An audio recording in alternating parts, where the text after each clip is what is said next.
Welcome to Where Are They Now?, where we reach into the archives of Lenape, Shawnee, Cherokee, and Seneca high schools and invite selected alumni to share their memories and fill us in on their career paths after commencement.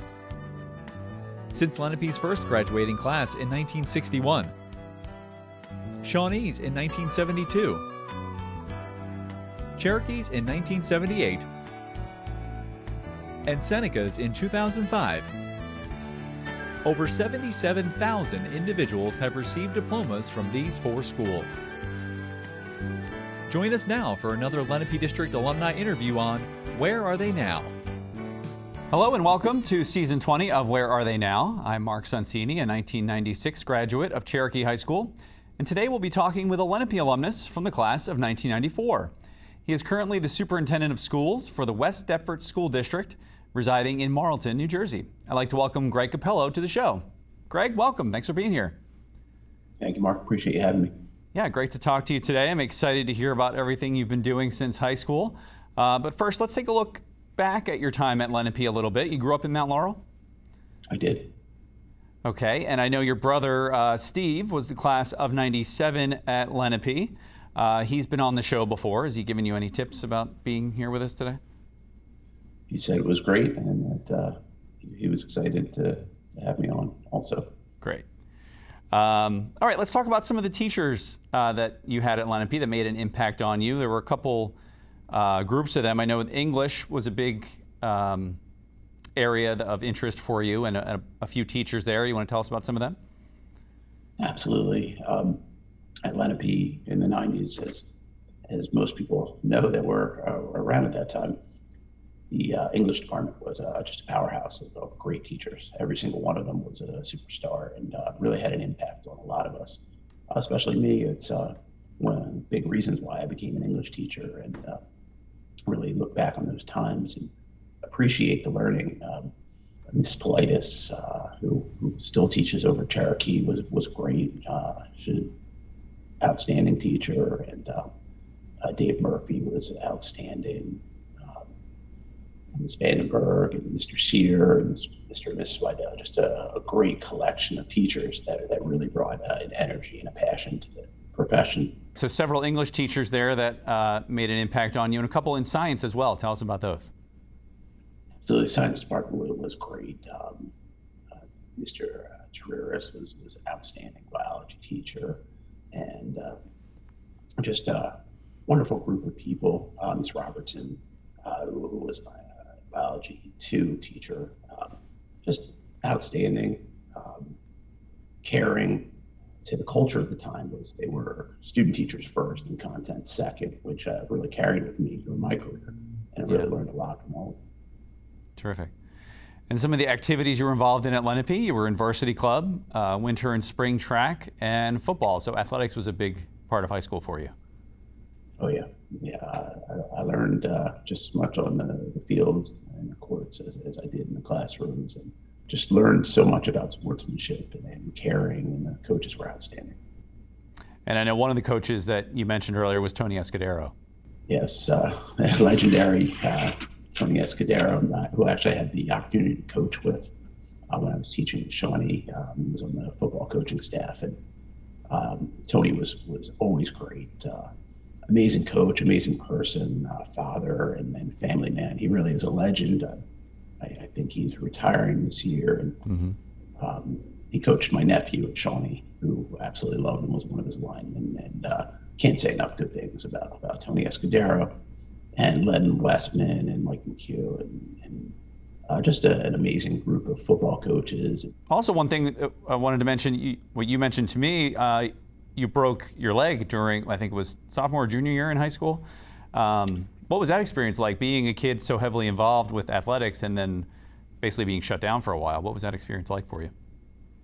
That was a tough blow. I broke my femur, which was difficult, and it was a stay in the hospital, rod, and screws in my leg, and it really ended my athletic career at Lenape, which was difficult because I planned on playing football in college.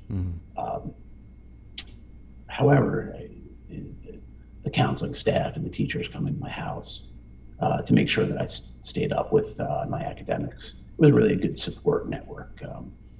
Yeah, principal, Mr. Fergiones, was phenomenal. Contacted my family personally to see how I was. I can't say enough about the caring environment that Lenape was in that time. It was made a difficult situation much better. That's good to hear. Talk about some of the other special memories from high school, things that stand out to you. Well, the culture is something that stands out a lot. Lenape was a big school at the time, sure, as you know, but it had a small school feel. It seemed like the teachers knew the students very well, especially the counselors. We had a lot of fun. Learning was, every day we went in, and it was a mixture of learning and fun, and it was really something special. I've obviously seen a lot of teaching staffs and school staffs, and that was truly a mixture of some of the greatest teachers ever. I've really never seen a staff like that, and I think that was the culture that the principal, John Fergiones, started in my sophomore year, and he brought in energy and a feel to that school that was just very unique. He had a great staff of administrators, and I think that they built a culture that I've always tried to emulate. As I was a principal, I wanted to be like John Fergiones. He was the quintessential principal who knew all the students, worked well with the staff, and was a true leader. And I've always appreciated that. That's great. And a couple lighter things that you mentioned. Senior year was a lot of fun for you, and the dirt lot at Lenape. Tell us about that. Well, we'd obviously, I guess most classes were very close by their senior year, and there were parking back in the early 90s was difficult. Yeah. So there was the dirt lot was now it's paved, but it was on the edge of the property, right. And it was kind of open parking. And what ended up happening was a lot of the seniors would go there early. We'd hang out. It was a social scene before and after school. It was a lot of fun. There were, of course, staff members that their supervision was there, sure. And they were part of it. We had some nice teachers on duty out there that were happy to hang out with us and socialize. It made senior year just even better. That's great. Again, that family atmosphere that you're talking about, even in the parking lot. So that's good. Absolutely. Permeated beyond the school. All right, so you graduate from Lenape, and then you're off to Rowan University, and you're majoring in English Lit. The reason for that was the teachers you had at Lenape, and the English teachers, right? Absolutely. I wanted to be like the English teachers at Lenape because it seemed like they were having so much fun. I never felt like they were trying to force us to learn. We really had a great learning environment. I wanted to emulate that and tried to in my teaching. And teaching and education is a huge part of your family background. So kind of give us the rundown on all the family members involved in education. Both of my parents were teachers. They met in Camden. My father was principal at Parkside School. My mother was a teacher at Parkside School. My grandfather, my mother's father, when he sold his business in his 50s, he became a teacher. My brother was a teacher. In fact, we shared a classroom at Shawnee together, now superintendent at Cinnamon. His wife is a counselor at Lenape now. We're very proud of her. My wife was a teacher and an administrator, and now she's the director of career technical programs for the Department of Education. Very proud of her. It's teaching something that we do, and I'm happy that I still have the opportunity to do it. Even though I'm in administration, I've found other ways to teach, and my family has also. Great. So you graduate with your bachelor's from Rowan, and your first teaching job is in Vineland? Yes, Vineland High School. And what grade and what are we teaching there? I taught 10th grade English, American literature. I loved it. It was such an amazing job.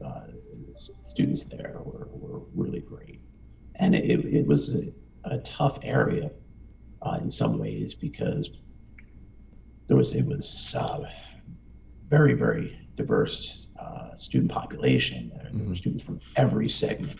There were students that were economically challenged and transient, and there were students that were from very affluent backgrounds, and everybody mixed together in a good environment, and had a great supportive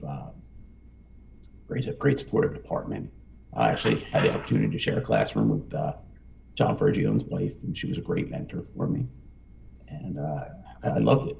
It was a great first job. Yeah, it's funny what a small world. You mentioned, the impact he had and the culture creating here at Lenape, and then your first job end up working with his wife. So very interesting. Absolutely. Okay, so what's next? Are you going back to school, or do we move on to a different teaching position?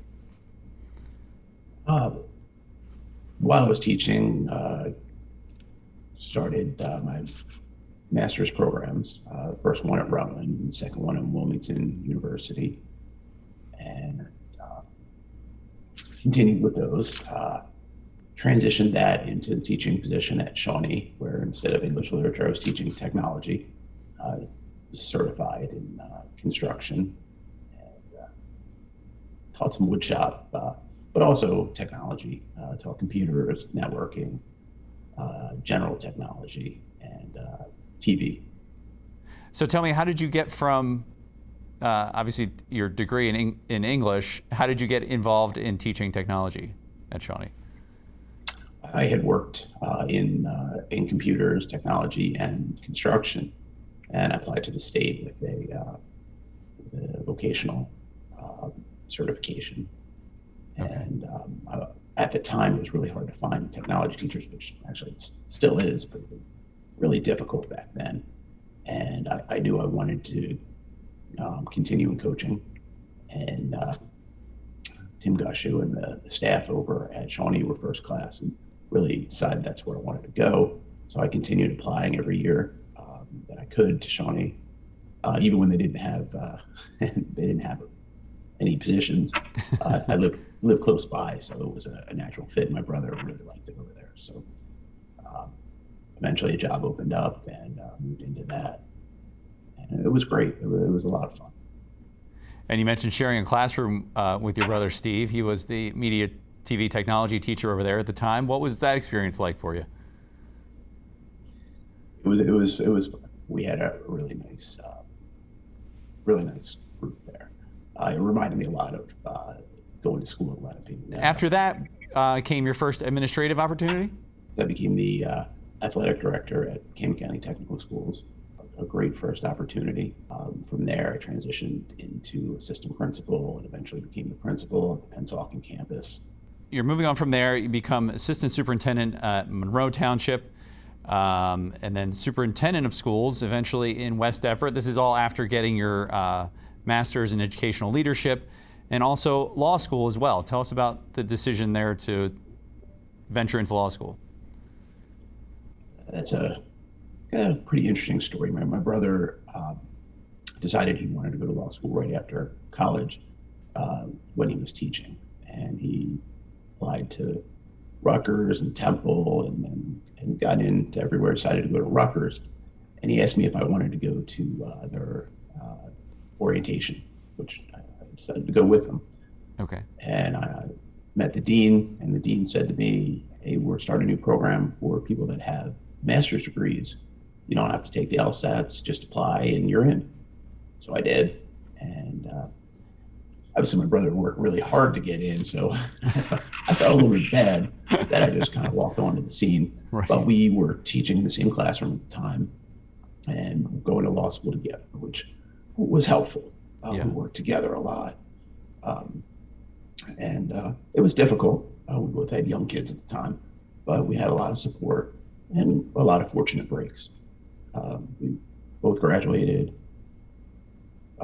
took the bar exam, and just love education. So it was never a question of if we become lawyers. It was using the law degree and skills to enhance our education and stay in the profession. Now, you mentioned at the time you're going to law school, you both kind of have, young kids at the time, and there's a funny story about you guys trying to, earn a little extra income, and you sort of had an agreement there. Tell us about that story. At the time we were in law school, it was summer, and both of our wives were pregnant and going out on maternity leave. And my brother and I were really lamenting our financial situation at the time. So we decided we would work overnights at Target in the summer. I was teaching writing skills at Rowan at the time during the day and working construction. So I figured, I'll do one more thing. So we both applied to Target. We both got hired, and I started, and my brother bailed out on me. And I started working overnights by myself, and he was smart enough to know that was not going to work out well. It was a tough job, and I was exhausted. I can imagine, yeah. Okay, so you're now the superintendent of schools in West Deptford. Talk about what that's been like for you, and I'm sure in the last several years especially, it's been a ton of challenges, obviously with the pandemic, and just a lot of tough decisions, I imagine, for you. Tell us about that. Well, I took the position in West Deptford right before the pandemic. I was hired. I started in the beginning of November. By January, we were planning for a pandemic. Mm-hmm.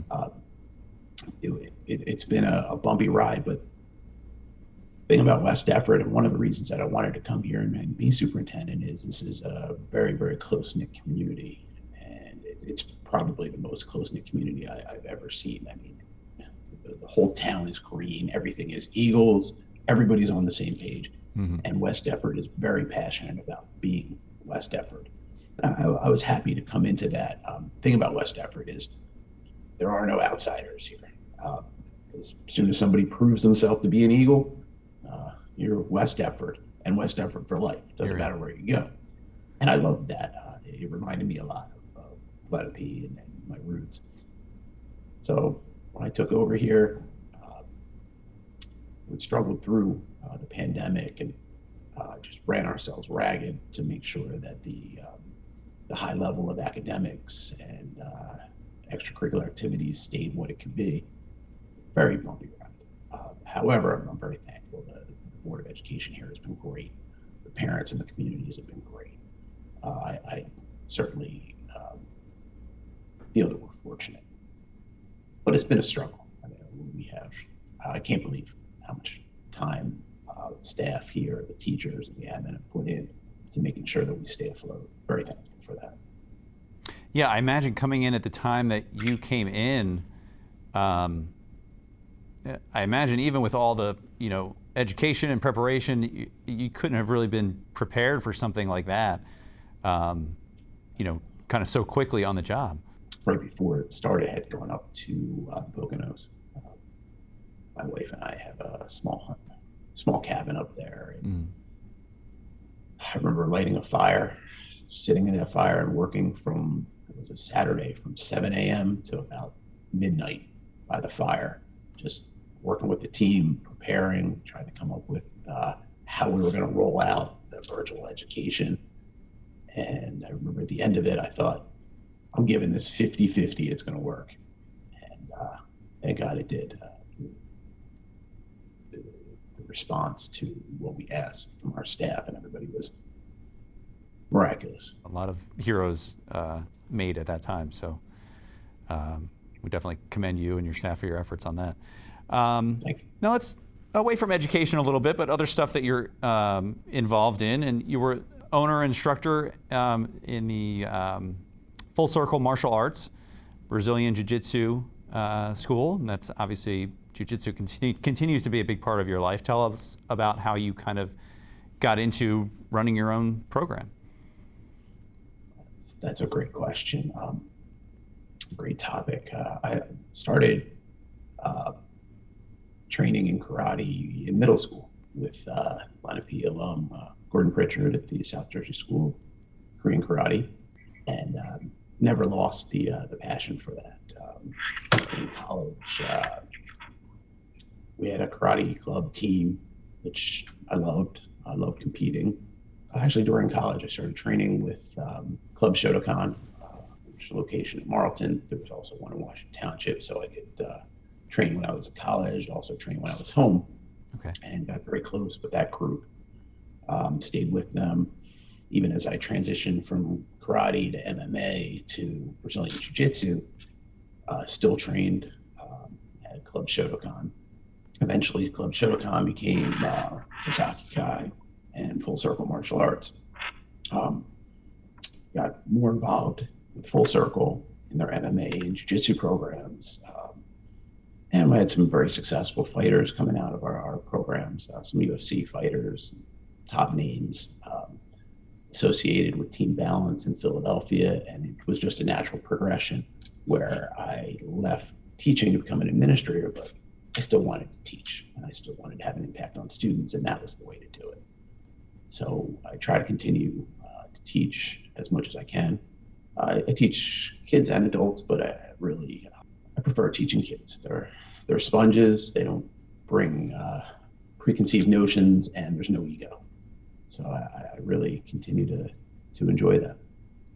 And you're teaching them along the aspect of, not just the physical part of it, but as far as harassment and bullying avoidance as well. Tell us how you kind of work that in there. Well, that's a great story.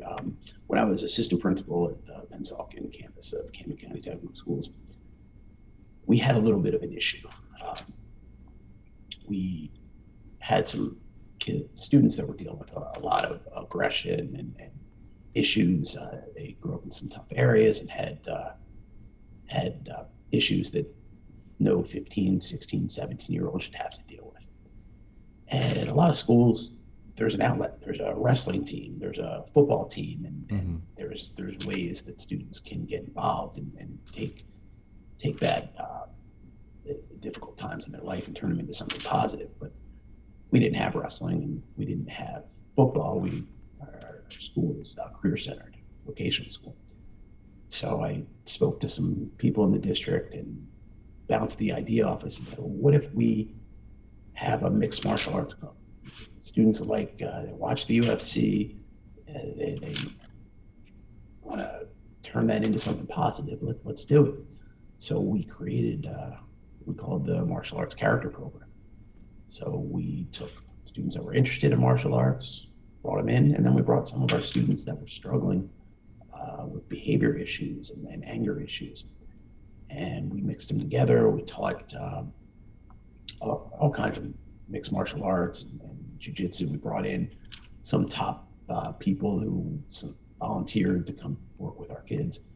And it ended up being just a phenomenal program. We had probably 120 students in that program at one time.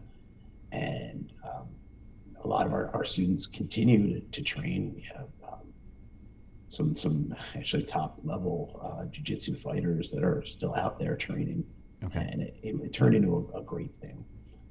We ended up winning national awards, and just the character that was built over the years was phenomenal. And that program exists to this day.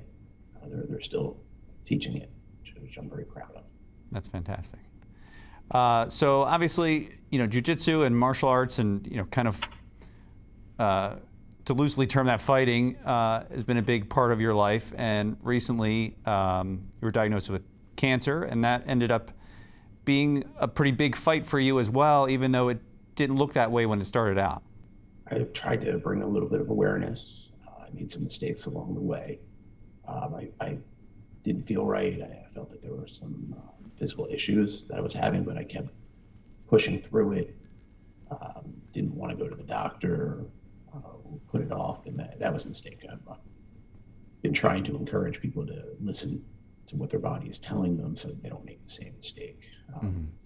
I was diagnosed with thyroid cancer.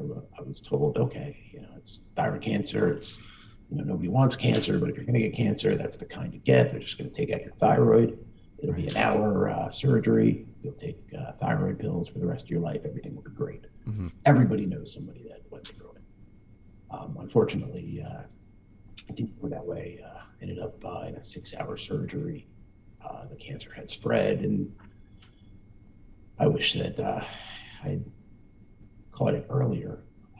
Unfortunately, in the surgery, I lost one of my vocal cords, which makes it very difficult to speak. I do have a voice disability, and it's been a little bit of a challenge. It's especially a challenge teaching martial arts. I have to rely on sometimes somebody speaking for me or mechanical aids.